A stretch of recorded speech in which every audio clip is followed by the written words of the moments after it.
भाजपा के जम्मू कश्मीर प्रवक्ता अभिजीत जसरोटिया ने पीएजीडी द्वारा अनावरण किए गए श्वेत पत्र का मजाक उड़ाते हुए कहा कि चाहे वो श्वेत पत्र हो या काला, नीला या पीला, धारा 370 हमेशा के लिए दफन हो गई है। उन्होंने कहा कि पीडीपी, नेशनल कॉन्फ्रेंस और कांग्रेस ने हमेशा गुज्जर, बकरवाल और पहाड़ी जनजातीय लोगों के साथ अन्याय किया है।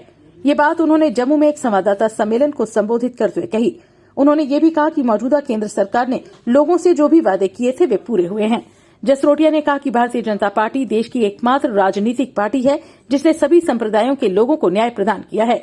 उन्होंने कहा कि धारा 370 गुज्जर, बकरवालों, गोरखा समाज और पीओके के लोगों को दबाने के लिए बनाई गई थी, लेकिन वर्तमान केंद्र सरकार ने इन वर्गों को न्याय दिलाने के लिए इस कानून को निरस्त कर एक नए युग का आगाज किया है। जो पॉसिबल नहीं थी, फिजिकल स्टैंडर्ड्स को चेंज कर जो महिलाएं अब जंगलात में भी अपने आप को अपनी सेवा दे सकती हैं और देश के लिए काम कर सकती हैं, ये भी एक बड़ा महत्वपूर्ण कदम है जो कल ही उठाया गया है। इसका हम वेलकम करते हैं, क्योंकि अगर हम एक भारत श्रेष्ठ भारत की बात करते हैं और अगर हम भारत की बात करते हैं, जो भारत आज आने वाले टाइम में एक सुपर पावर बनने वाला है, जब तक महिलाओं के साथ मिलकर महिलाओं का साथ नहीं होगा तब तक भारत अपने वो मापदंड जो है जो हम सेट करने वाले वहां तक नहीं पहुंच पाएगा। जी, जिस देखिए, व्हाइट पेपर जो उन्होंने किया है, इस व्हाइट पेपर के संदर्भ में मुझे इनको ब्लैक पेपर, इनके काले कारनामे और काली करतूतों का पर्दा जरूर फाश करना पड़ेगा आप लोगों के आगे। सबसे पहले कश्मीर के संदर्भ में जो भी फारूक साहब ने बयान दिए तो उनको अपना कम से कम इतिहास जरूर लोगों को बताना चाहिए।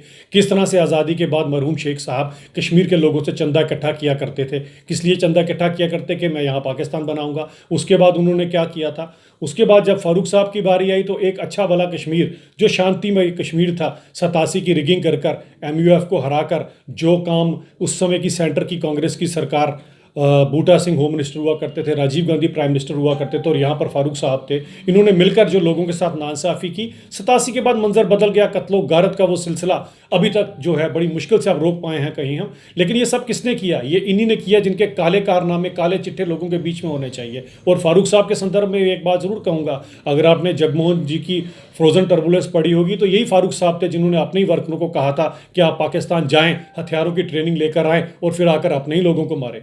तो ऐसे का white paper, grey paper, brown paper, कोई भी पेपर हो, लेकिन इनकी ब्लैक डीड्स, इनके ब्लैक पेपर का लोगों को भली भांति जानते हैं। और एक और मैं इनके काले कारनामे, काले चिट्ठे जो मैंने पिछले GAD के 1164 नंबर का जो मैंने आप लोगों के बीच में एक ऑर्डर लेकर आया था, ये भी फारूक साहब का एक और काला कारनामा था। और उसमें हाथ फिर कांग्रेस का था, क्योंकि उस कमेटी को, जो स्टेट ऑटोनॉमी कमेटी थी, उसको हेड कांग्रेस वाले कर रहे थे और फारूक साहब के बाकी लोग कर रहे थे। और उसकी क्या सिफारिश थी? GAD के 1164 नंबर के 1996 की ऑर्डर की क्या सिफारिश आज तक करते रहे। आप पिछला जरा रिकॉर्ड निकाल के देख लीजिए, आपको जहां भी एम्प्लॉयज नजर आएंगे कहीं ना कहीं आपको नेशनल कॉन्फ्रेंस, कांग्रेस या PDP के लोग ही नजर आएंगे। बाकी लोगों क्या कबू कहाँ गए? आज सबका साथ, सबका विकास और सबका विश्वास के साथ एक भी नौकरी मिलती है तो हकदार को हक दिया जाता है।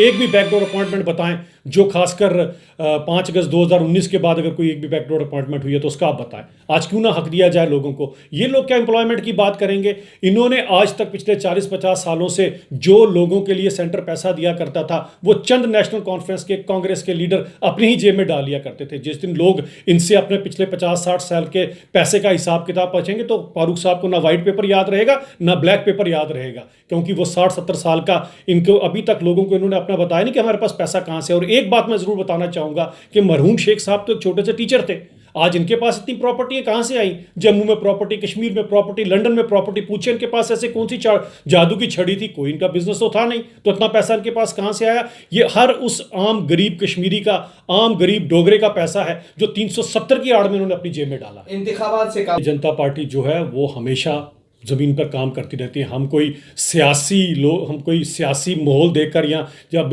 इलेक्शन का दौर हो तब हम बाहर नहीं आते, हम हमेशा लोगों के बीच में रहते हैं। जैसे कोरोना काल में भारतीय जनता पार्टी का एक कार्यकर्ता आपको लोगों की सेवा में हाजिर रहा, लेकिन इनमें से कोई भी बाहर नहीं आया। ये तो सिर्फ तब बाहर आते हैं जब चुनाव का वक्त होता है। ये सब चुनावी बटेरे हैं।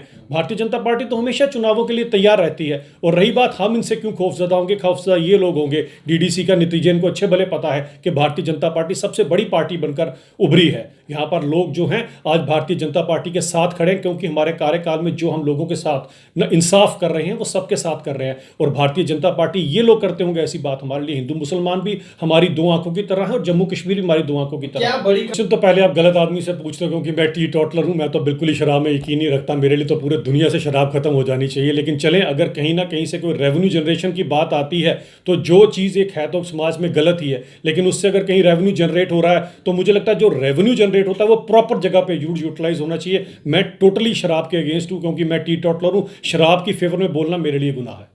कि जो पहले से ये लोग इस ट्रेड में काम करते थे, कहीं ना कहीं उनको जरूर रिहेबिलिटेट करना चाहिए था। जैसे अगर आपको याद होगा तो एक कोई आईएएस ऑफिसर हुआ करती थी, जब वो रेडी वेडी वालों को बेचारों को आगे पीछे किया था तो उनके लिए प्रॉपर उसने जगह बनाई थी। अगर आप देखेंगे कॉन्वेंट स्कूल के सामने प्रॉपर रेडी वालों को जगह दी गई है। इसी तरह से जब आप किसी का थोड़ा ऐसा करते हैं तो उनके लिए जरूर कुछ ना कुछ सोचना चाहिए, जो पहले से ये काम करते थे। लेकिन रही बात फिर रेवेन्यू जनरेशन की, जहाँ तक बात आती है तो जो बेस्ट पॉसिबल वे है रेवेन्यू जनरेशन का, वो जरूर सरकार को फॉलो करना चाहिए।